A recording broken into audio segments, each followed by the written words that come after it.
Okie dokie. So, tell us your name, like where you came from, and what you love doing. My name's Samaara. I came from Queensland. I moved down about 6 years ago, and yeah, it's been great living here. And what I love is the bush and nature, birds, anything about the outside world. Cool. How'd you fall in love with the bush? I first studied horticulture. Yeah. And it really gave me an in to what is out there, an understanding of the things around me, and it just made sense when I started learning about soil and plants and everything like that.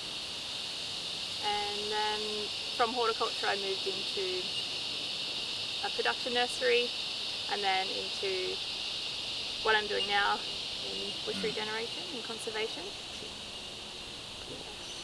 How'd you fall into bush regen?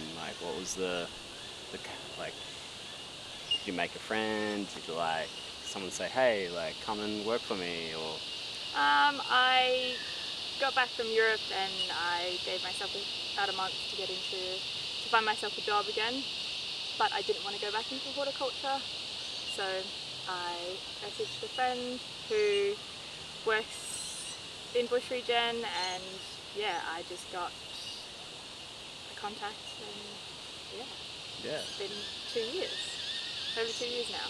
2 years, long time. Yeah. Is it hard? Is it rewarding? Yeah, both of those things. Very hard, very difficult depending on the day, but it's also very rewarding. A lot of the work that we do is for endangered species, flora and fauna, and yeah, the hard work is worth it. Yeah. So why is it worth it? What's the outcome? The outcome is seeing the progress of sites going from massive weed infestation to reducing those weeds, and then planting, and also why we do it, different species of koalas and endangered plants. It's really, really rewarding to work and know that you're making a positive impact on the environment. It's been the most rewarding experience you've had at work? Seeing a koala in the bush for the first time was pretty epic. I thought my crew member was pulling my leg and turns out he wasn't, and I lost my mind. Was it your first time seeing a koala? In the wild, yeah. Cool. I've seen them in sanctuaries and stuff, but in the wild, in a huge grey gum, and it was just amazing. Yeah. There's been many rewarding things about my job, and yeah, the list can go on. So it's really cool that you get to work in that environment and do something that you really love. Is there anything that you like to do outside of work that doesn't define you? That doesn't define me? Yeah, what are the things that you really enjoy and have a passion for that isn't tied with work?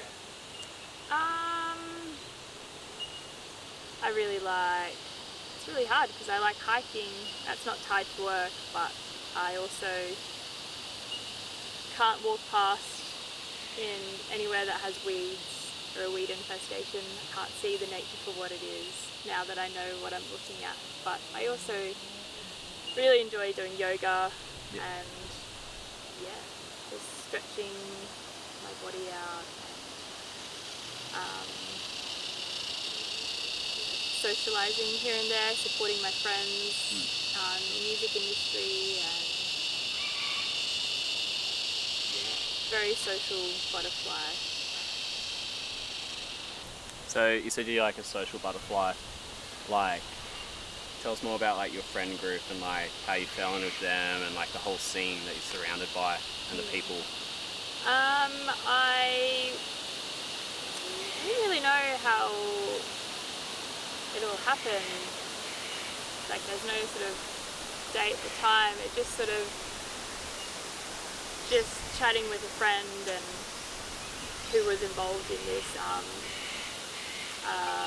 this collective, and yeah, just went to a few things, a few gigs, and met more people in amongst that collective, and just connected with them, and then I found myself in this really beautiful community of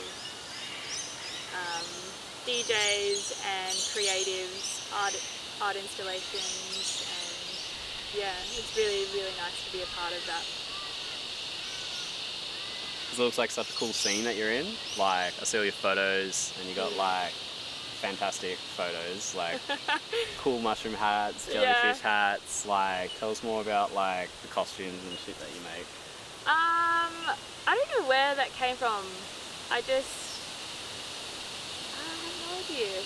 I just YouTubed how to make a hat, and then I just made it. I got secondhand fabric from a secondhand store, and yeah, I just did it. I've made a jellyfish one as well, which is pretty epic. A lot of people mistake it for a mushroom, but it does have the tentacles. Yeah, it's the community that I'm around and surrounded by. You're allowed to express yourself however you feel that you want to, and there's no shame or judgment. It's all encouraged to be who you are and dress as you please, and it's a really empowering community that I'm around.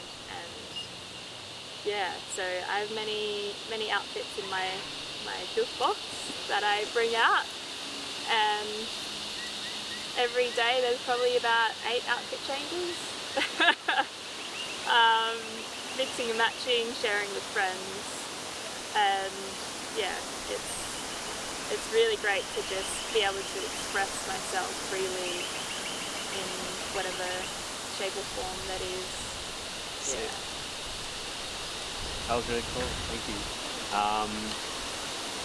So, like, that friendship group. Oh, actually, can you tell us a little bit more about the infamous gilf? Like... Oh, yeah, so there's actually a really there's a story behind it that is I hold very close to my heart on how that all came about, the guilt. My dear friend, he was having a divorce party, and his way of celebrating his divorce was to have a wedding, but a divorce party to celebrate. And so it was dress up, and we all dressed up as if we were going to a wedding. And I don't know why, but I was like, I'm going to be the grandma. And so I could have just been the flower girl or the weird uncle, or like, you know, but I went for the grandma. And so I wrangled together and borrowed a wig from my friend who gifted it to me, and I wore it out. Everyone loved it. You couldn't tell who I was, and then it was so appreciated that I brought that into my other community and the other Duff world, and wore it to a few other events, and yeah, and it's my friend's divorce party. He actually passed away last year, and so I feel like every time I wear that, it brings back really good memories of him and celebrating his life. So in a way, I'm bringing that into a bit of fun into my world and keeping him with me. I do it in other ways as well, but yeah, it's very special. thanks for sharing that. Um, Okay. yeah, that's super wholesome and really Yeah. nice. I really love it. Like, and it doesn't look like you at all. Hey, Yeah. like it's it's such a crazy like persona Yeah. that you gotta wear for a bit. I really do love it. I remember first seeing the photo of it and like, that's sick. That's so cool. Yeah. Yeah, it gets everyone. Yeah. It's also really good if I'm trying to hide from people. Or if I just want to go in my own little thing and like no one knows who I am. Yeah. Yeah. And what about the rave doof world is it that you love? Like, what drew you to that? The the music is one thing. I really like, and I have a word. I don't know the word right now, but mixing music, taking people on a journey through their music is really, really beautiful, and supporting my friends that are in that world. What was the rest of the question? I was just like, how did you find yourself in that scene, and like, what drew you to the doof world? Like, do you want to expand on people, or like, like you said, the music? Yeah. Music's one thing. Yeah. And in 2018, I volunteered at my first bush doof, Mushroom Valley, up in Queensland, and that just opened up a whole new world to community and music and creative art spaces, and it was really just gate opening, and I've been to many since then, and bigger, smaller, and it's just been a really nice way to connect and meet new people and more of my kind of people. And it also ties into my work as well. A lot of the doofs do a bit of tree planting and everything as well, which is really, really lovely too. It's great. Yeah. It's really nice. Seems like such a cool world to sort of like get into. Like everyone I've ever met from that scene, like, are the coolest people. Like the coolest. Like I'm so cooled out. Like sometimes I'm a bit like awestruck. Like I don't know how to talk to cool people. Yeah. Like, how are you so cool? I want to be cool. Aw. I definitely felt that when I first got into the scene. I was like, wow, all these people know each other and I know no one. It was quite isolating, but it was also like, that was like a goal that I wanted to have. I wanted to be surrounded by people that were like-minded and share their path and their journey in this life. And there's some lightning strikes. That was cool. It was like an oval. Really? That was weird. What's happening? Tell me about that. The storm. Oh, it's coming in. I think it might go south a bit, but it's definitely coming. Yeah. And what did you just see? It was hard to see. There was a branch in the way, but the lightning strike, it looked like it went like that. Like it didn't split that way. It went, like it went back up. Or maybe they joined. Oh, that's cool. Wow. How do you like storms? No. No? No. No? No, the thunder spooks me, and the crack of the lightning is also very scary. Just loud noises really get my body seized up. Yeah. But doofs don't. Right? No. No. No. Yeah, I could listen to psytrance 24 hours at a doof and I would melt into a puddle. It just melts my insides. Yeah. Yeah. Tell us about a bit about your childhood. I grew up with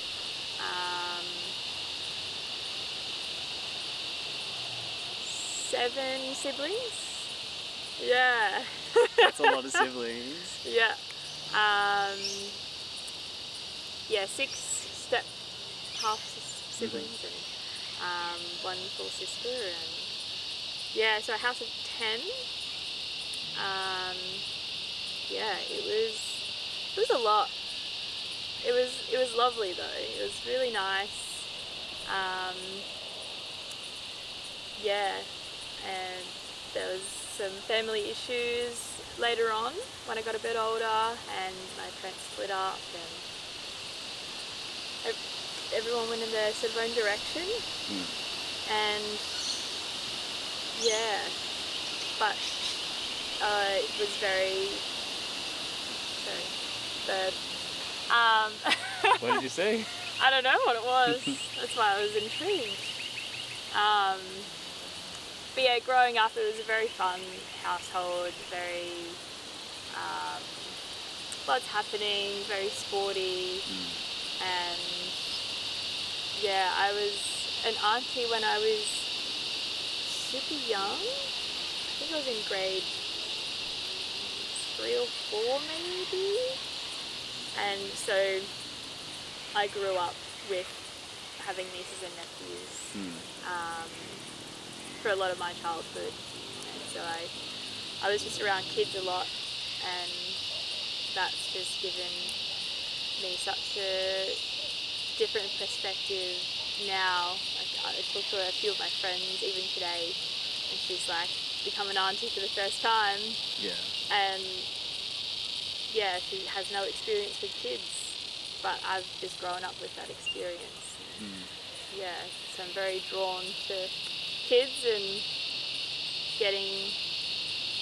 teaching them ways of the world when they're old enough, and guiding them, questioning them, and they question me too, which is really good. Yeah, kids are great. They teach you so much. I really feel that they teach us to not take life so seriously, and that the smallest things don't really matter. And yeah, and just to have fun. Don't be afraid to explore. Like, if you're at the lake or at the beach and you're not in the right attire to go swimming, but you just jump in anyway. Like, kids do that. They don't have their perception is so different when, like, they just do. They don't think about it. And I think that's a big lesson that we can take as well, is to just do, because we tend to overthink things a lot as we get older, and we just need to let go of that and live more like a kid. Yeah. Yeah. How have you nurtured your inner child?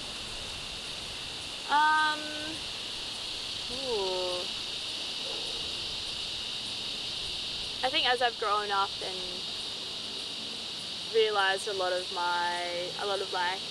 other stuff that, triggering stuff that happened as a kid, and I've been able to recognise and navigate myself through that, and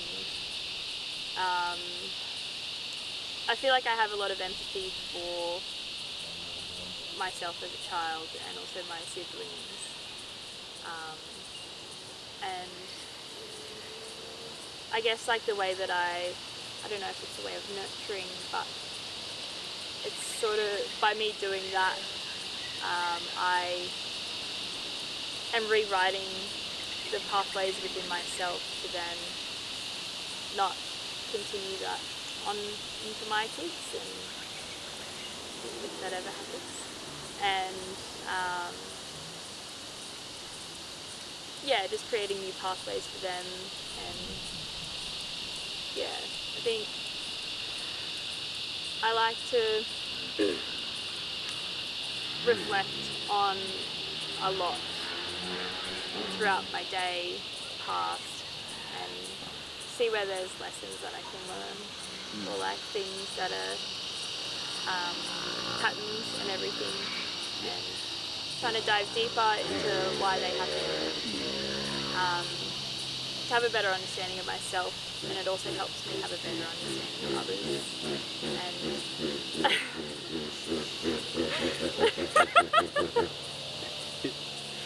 that was quite the Dramatic. Yeah. It's dramatic motorbike. It helps me better understand others as well and have more empathy and compassion. Yeah. And which I think are really important things to show and to have. Yeah, and to also hold space for others.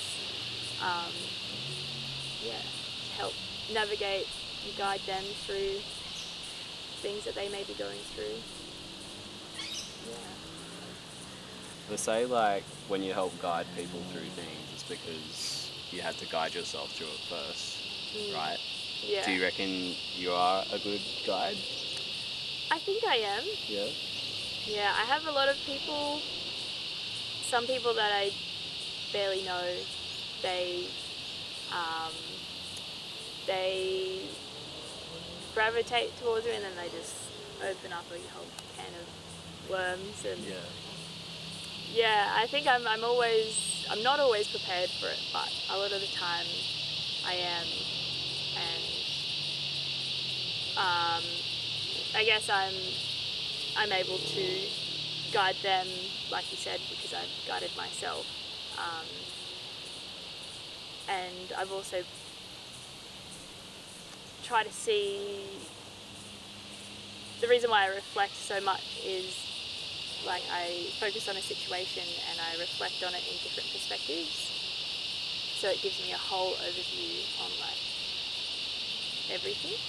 And then that way the way that I guide people, it's not judged, or it's not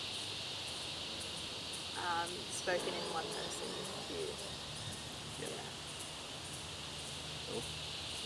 Dude. Sounds like you're a really cool person to have around. Yeah. Do you have big shoulders for carrying all that emotional labour of everyone? Got an injured shoulder, so that might be it.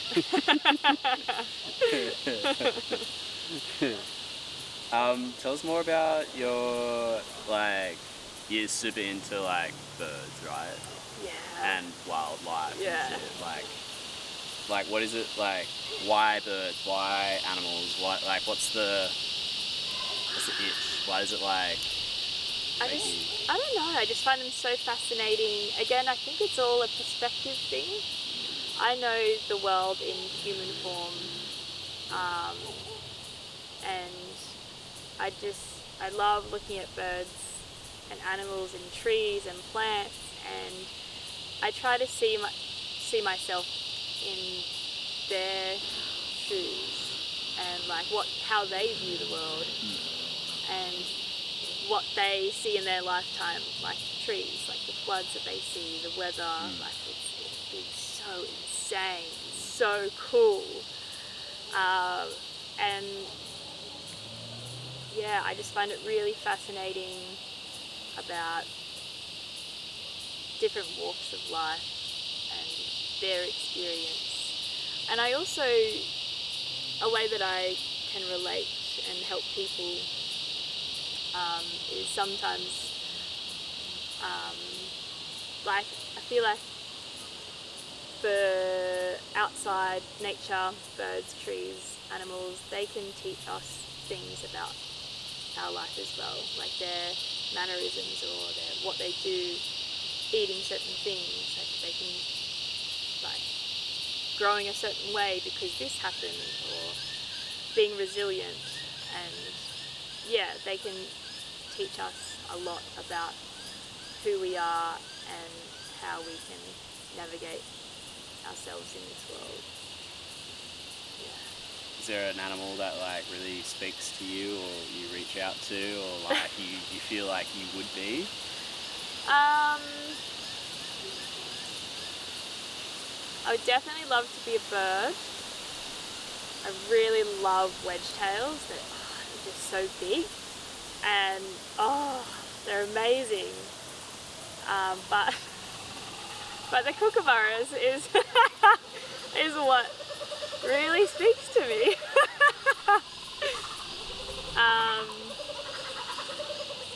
Yeah, they have a very well-known laugh, and as do I. They're also the babies are so cute. Oh my god. Oh, their little call when they're trying to learn the thing. Oh, it just melts me. Yeah, it's really beautiful. And yeah, I do get the nickname Kookaburra as well, because my laugh travels, and it's not quiet. It's very loud. Loud like a kookaburra? Sorry? Loud like a kookaburra? Yeah. Yep. Yeah. Yeah. Whether I think of something really funny and I lose it, or someone else says something really funny, or I see a cow shitting on another cow, and like that'll just it'll just yeah, it's the small things that make me laugh. Yeah. Yeah, it sounds like you lived a pretty hectic life. Yeah. Tell us about your trip to Europe. It was my first time overseas, Yeah. and I went solo for 3 months. Solo as in like I didn't know anyone, just navigating my way through Europe. Yeah, it was pretty amazing, pretty incredible. Yeah. I went to, I can't remember how many, I went to a number of places, and I stayed in Berlin for about 6 weeks, and I volunteered at a festival, which when I volunteered at Mushroom Valley, I was like, I want to do this overseas. This is so cool. And then to be in Europe volunteering, I was like, wow, you did it. Oh my god, yes. And then I went to another big festival, and it was a 7-day festival. It was hectic. And yeah, just every place I went, I met new people and new connections. I still keep in contact with them now. Yeah, it's really great reflecting back on that again, and being like, you did that, you made that happen, you did all those things. Yeah, I only planned a wellness Contiki tour and the festival, and that's all I planned, and the rest of it I just booked trains, buses, overnight buses, the occasional flight to where I wanted to go. I was also booking workaways, where you can do any range of work, from child mining, housekeeping, maintenance on the yard, gardening, anything like that. And in return you get free accommodation and food. And just like a normal working week. And yeah, I did that in most places I went, and I would try and book ahead as much as I could, and book in dates. And yeah, that was a really fun way to experience Europe on my my days off, if there were other people there, we would go for a bike ride or something like that. Otherwise, I would just make my own way into the city or into the mountains and do a hike. And yeah, it was a really, really great way to see Europe. Yeah. Do it again? Yeah. What would you change? I don't think I'd change anything. Sounds like it was a very beautiful trip. Yeah. Oh, I you remember got the question. Yeah. It was on the Euro trip. Yeah. And you said a lot of your friends said they saw a lot of growth in yourself. And like, did you grow from a little kookaburra into a big mara? Yeah, I definitely did. That year, that whole year, not just the 3 months I was overseas, I grieved a lot of the relationship I was leaving to go and do this trip. So I really let go of all of that, and then while I was over there, I was able to reflect on that relationship and find myself again and my purpose and my love and my passion for life. And it really got me out of my shell.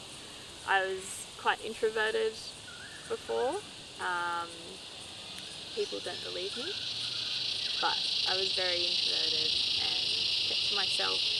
I would still go and do things, but I would do them by myself, and I still do that, but now I'm a social butterfly, and I'm very extroverted, and people noticed that huge shift when I got back. Even through what I was posting while I was over there, they noticed how much growth I'd had. And yeah, it was really nice that it wasn't just that others noticed. And yeah, it was definitely the right move to take. Yeah, despite leaving behind that relationship. Dude, sounds like a lot of growth happened while you were there. Yeah. Are you proud of yourself? I am. Yeah. Yeah? Yeah. There was a lot of stress and a lot of built up anxiety, planning it all, or like trying to. I like to know where I am on the map everywhere. So I had a map with laminated pieces of paper with like Europe on it, and I had pins and the string on where I was going to go. And I think I still have it, and I think I did most of the trips that I had on there. Yeah. Most of the places. And yeah, but as soon as I got on that flight in Sydney to leave, all that worry, all that anxiety just left my body. Yeah, it was a really relieving feeling to be on that plane, getting out of there and doing what I did. And there's a lot of days when I was there, I would just sit where I was, whether it was in Croatia or Amsterdam or like anywhere, and just marinate in what I was surrounded by, and just be like, you did this, you made this happen. And it was very proud of myself for achieving that, because I didn't think that I ever would. Yeah, so it was really, really empowering. Yeah, I can do it. So, did you ever think you were going to become the person you are today? Or like, what was your vision when you were a child versus now? I never really had a vision who I'd become or what I'd be doing or where I would go in life. My only mantra, I guess you could call it, I don't know if my parents would say this to me, but I just wanted to be happy and healthy wherever I go, and yeah, and just enjoy life for what it is and not have an expectation to be at any point by a certain age. Yeah, it is what it is, and yeah, just take it as it comes.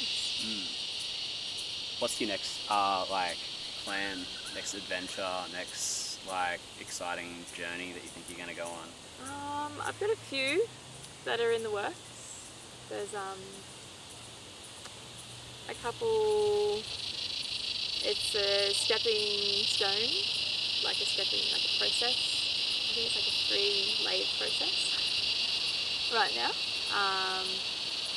The first one is applying for a job in for a council job that I'm very passionate about. And we'll see where that goes. That's in biosecurity, so being the weed police, invasive weed police. And then if that doesn't work out, then I've got my name out there anyway, and maybe I'll go to the Northern Rivers, see if I can get a job up there. I know I'd definitely be able to get a job up there in what I'm already doing. And then Canada. Canada's very high on my list of things that I'd love to experience. Whether that's this year or next year, I don't know, but we'll see. We'll see what happens. Yeah. What are you hoping to get done in Canada? It's a sick adventure. Yeah, I want to do tree planting and work the snow season, and yeah, live over there for 2 years. Maybe extend it depending on how it all works out. I would also like to live in Europe for at least a year. Just experience more of the culture and the different I guess how different it is to Australia. Where every place over there is so unique, and I'd love to see as much of it as I can. And maybe even work over there in bush regen. I don't know. That could be really cool. Yeah. Do you have any words of wisdom that you think would resonate with someone that you'd like to share, or is there a moral that you live by that you think would do someone really well if they heard it?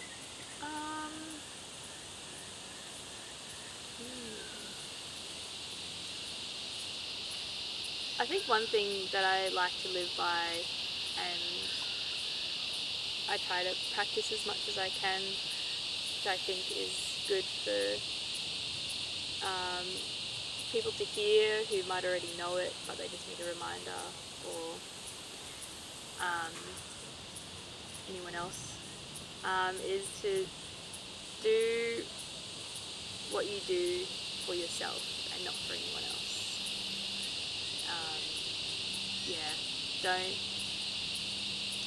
Don't do anything for anyone else. Do it for you. It's good to show and have that love for wanting others to do well, but it's also good to show yourself a lot of self-love and boundaries in life as well. Yeah. Wow. Quite this lightning show over there. Yeah. Yeah. That'll be my little wisdom. Short and sweet. Dude, that was a good little nugget. Thank you. I'm gonna save that one. Write it down. Yeah. Put it on your door as you leave for Yep. work or leave for the day. The whole spiel. Yeah. The whole spiel. Written all the way around my door frame. Yeah. Even like on your visor Yep. in your car. Exactly. Have a Follow it down, little like, have a little message there. don't do anything for anyone. Be selfish. Everything in moderation. Of course. Yeah. Yeah. Yeah. Dude, like, that was fantastic. I really enjoyed that. Thanks. I learned so much about you. Yeah. Yeah. Yeah. Yeah. There's a whole human experience and journey that you don't know until you ask the question. Exactly. Yeah. And that's why I love doing this, and it's the best. It's great. Thank you for asking those questions and getting me to do this. It's okay. Did you enjoy it? Yeah. Fun? Yeah. Would you do it again? Maybe. I hope it wasn't as intense as you were thinking. No. No, it's It was low key, right? Like, Yeah. mad chill. Yeah. Would you would you encourage anyone else to do one of these? I would. Yeah? Yeah. Yeah, absolutely. Cool. It's good to chat about things and get things out that you maybe haven't thought about for a while, Yeah. and that might spark something in you to pursue another path, or I don't know, inspire you Yeah. in a way that you forgot about yourself. Yeah. I think we're done. Awesome. Thanks. Yeah, fuck Yeah. yeah. Easy, man. Thank you, dude. I really, Awesome. really appreciate the time and energy that you put into it, even though you had a huge day. I know. You're like, I'm so tired. I was like, uh-oh. That's all good. Yeah. It was worth it. But it's been nice watching this, hey? Yeah. Like, because I've been seeing it in my peripherals, and Yeah. I've been like, I really want to watch this. Yeah, it's pretty cool. I think there's like going around north and south.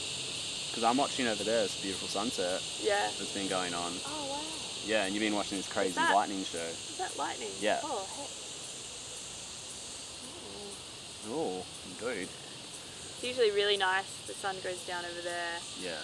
and when over the lake, and when it's all pink like this, just lights up. Yeah, I could imagine. Oh, it's incredible. Yeah, it's very cool. Very cool place to live.